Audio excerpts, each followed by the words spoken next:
সচিব কমিটির মিটিংয়ে ১০০% পেনশন সুবিধা বৃদ্ধির পাশাপাশি বাৎসরিক ইনক্রিমেন্ট 10% নির্ধারণ করে গেজেট প্রকাশ। বিস্তারিত আলোচনা করার শুরুতে চ্যানেলটি সাবস্ক্রাইব করুন।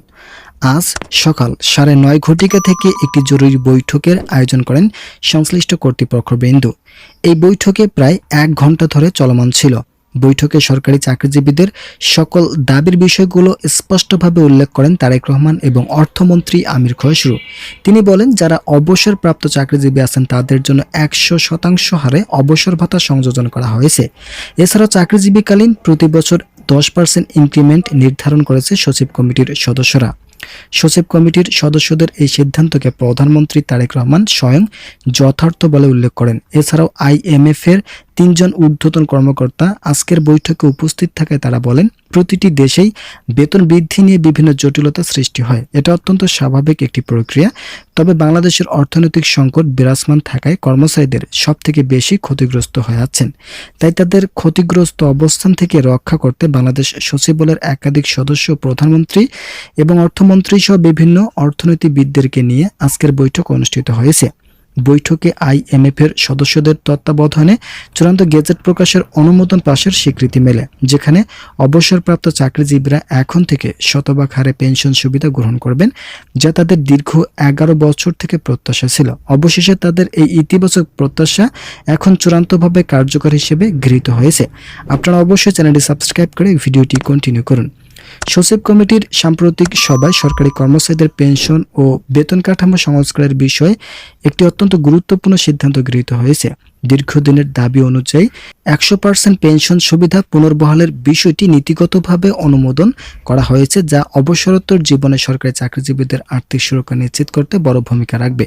এর পাশাপাশি বাৎসরিক ইনক্রিমেন্ট 10% হারে নির্ধারণ করার প্রস্তাবটি নিয়ে প্রশাসনিক মহলে জোর আলোচনা চলছে, যা সরকারি বেতন স্কেলে একটি বড় ধরনের পরিবর্তন আনার ইঙ্গিত দেয়। বর্তমানে সরকারি কর্মচারীদের জন্য নির্ধারিত ইনক্রিমেন্ট হার সাধারণত 5% বা তার আশেপাশে থাকে, যেখানে 10% ইনক্রিমেন্ট প্রদানের সিদ্ধান্তটি কার্যকর করা হলে তা কর্মচারীদের বেতন কাঠামো এক আমূল পরিবর্তন নিয়ে আসবে। অর্থনৈতিক পরিস্থিতির সাথে সামঞ্জস্য রেখে জীবনযাত্রার ব্যয় নির্বাহের ক্ষেত্রে এই বর্ধিত হার কর্মচারীদের জন্য স্বস্তিদায়ক হবে বলে আশা করা হচ্ছে। সংশ্লিষ্ট কর্তৃপক্ষ এই সিদ্ধান্ত বাস্তবায়নের লক্ষ্যে দ্রুত গেজেট প্রকাশের প্রক্রিয়া শুরু করেছে। তবে এই সিদ্ধান্তের বিপরীতে একটি ভিন্ন মত উঠে এসেছে, বিশেষ করে আন্তর্জাতিক মুদ্রা তহবিল IMF এর বিশেষজ্ঞদের পক্ষ থেকে। IMF এর প্রতিনিধি দলের বিশ্লেষণ অনুযায়ী 10% হারে বাৎসরিক ইনক্রিমেন্ট প্রদান করা হলে সরকারি কর্মচারীদের মূল বেতন খুব দ্রুত সময়ের মধ্যে তাদের গ্রেডের সর্বোচ্চ সীমা বা সিলিংয়ে পৌঁছে যাবে। এর ফলে কয়েক বছর পর কর্মচারীরা বেতন বৃদ্ধির স্থবির হয়ে যাওয়ার ঝুঁকি তৈরি হতে পারে, যা দীর্ঘমেয়াদী বেতন কাঠামো ব্যবস্থাপনায় চ্যালেঞ্জিং সৃষ্টি করবে। আপনারা অবশ্যই চ্যানেলটি সাবস্ক্রাইব করে ভিডিওটি কন্টিনিউ করুন। বিশেষজ্ঞদের মতে, বেতন স্কেল সিলিংয়ে দ্রুত পৌঁছে গেলে কর্মচারীদের মধ্যে বেতন বৃদ্ধির আকাঙ্ক্ষা পূরণ হবে না, বরং সরকারের উপর নতুন করে বেতন স্কেল পুনর্গঠন বা গ্রেড পরিবর্তনের চাপ বাড়বে। IMF এর পরামর্শ হলো, ইনক্রিমেন্ট হার নির্ধারণের ক্ষেত্রে শুধু বর্তমান চাহিদাকে বিবেচনা না করে ভবিষ্যতের অর্থনৈতিক প্রভাব এবং দীর্ঘমেয়াদী স্থায়িত্বের কথা মাথায় রাখা প্রয়োজন। তারা মনে করে 10% হারটি মুদ্রাস্ফীতির তুলনায় বেশ উচ্চ এবং এটি রাজস্ব খাতে বড় ধরনের চাপ সৃষ্টি করতে পারে। অন্যদিকে সরকারি কর্মচারী প্রতিনিধির দাবি হলো, বর্তমান বাজারের ঊর্ধ্বমুখী মূল্যের প্রেক্ষিতে 10% ইনক্রিমেন্ট যৌক্তিক। তাদের মতে সিলিংয়ে পৌঁছানোর বিষয়টি একটি দীর্ঘমেয়াদী বিষয় এবং তা মোকাবেলার জন্য ভবিষ্যতে নতুন বেতন কমিশন গঠনের সুযোগ সবসময় থাকে। তাই বর্তমানে জীবনযাত্রায় ব্যয়ভার লাঘব করাই এখন প্রধান অগ্রাধিকার হওয়া উচিত, যেখানে 100% পেনশন সুবিধা এবং বর্ধিত ইনক্রিমেন্ট অপরিহার্য।